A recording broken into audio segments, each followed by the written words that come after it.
everybody. Welcome to the NBA Files. I'm Everett Terry with Kwame Fisher-Jones. Man, it's like we've been here all day. Defeated, man. It's like we've been here all day. It's all right, man. It's just a segment.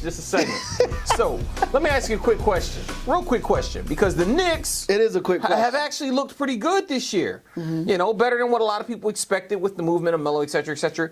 Has Kristaps Porzingis solidified himself as a franchise player? No.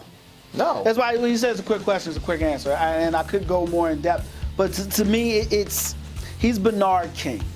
He, who's one of my favorite players, but Bernard King was an exciting player, great player. Would you consider Bernard King a franchise player? No. He was a good player. He was a good player, and the Knicks got to the playoffs with Bernard King, but they were never a championship contender. When you talk about franchise player, you're talking about championship contenders. Another guy that comes to mind and is kind of battling the same thing as Anthony Hardaway. Oh, I was going to say Carmelo. But... Well, why you always got to take shots at Carmelo, man? I'm just saying. It's just unnecessary. But it's unnecessary. They weren't even a playoff team. But no, they weren't. They made it to the second round. I don't even forbid. think the Knicks are going to make it to the playoffs. Really? Because that was my next question. No, I don't. And as good as Porzingis statistically is, I don't believe in him as a player that can lead men to do things they normally would not be able to do.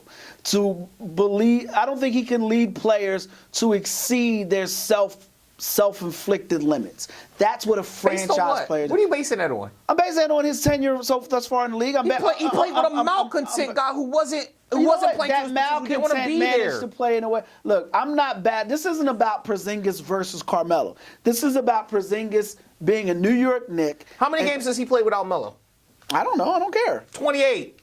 Okay. How many games does Melo play without Porzingis? What does that have to do with the price? The point I'm making is you're sitting here saying what he can and can't do. You've only seen him 20-some-odd games without Melo. Let's see what he does throughout the year, and then let's draw the comparisons about whether or not he's built to lead men into postseason contention. But I can base that off of what I've seen thus far. I'm not saying the question isn't can he lead without Melo. The question is can he get them to the playoffs? And is he a franchise player? Is he a guy that other guys around the NBA are going to come take their families and move to play with? No. Well, New York, they moved for New York. I don't know if have they? Have they? Because the last I checked, the only free agent that wanted to go there was Melo. The same Melo you just killed. Yeah, New York has money problems. And can Porzingis overcome those? No. So everything you're telling me is leading to my point. You're actually proving my point. I should just be quiet. No. Let you consistently prove my point. You're talking about a guy that doesn't make players around him better, which is another thing that franchise players do. And the final thing is a franchise player availability is your best ability and should be judged as such. Last I checked, Porzingis is hurt. Broke wheel, tenderness in the knees,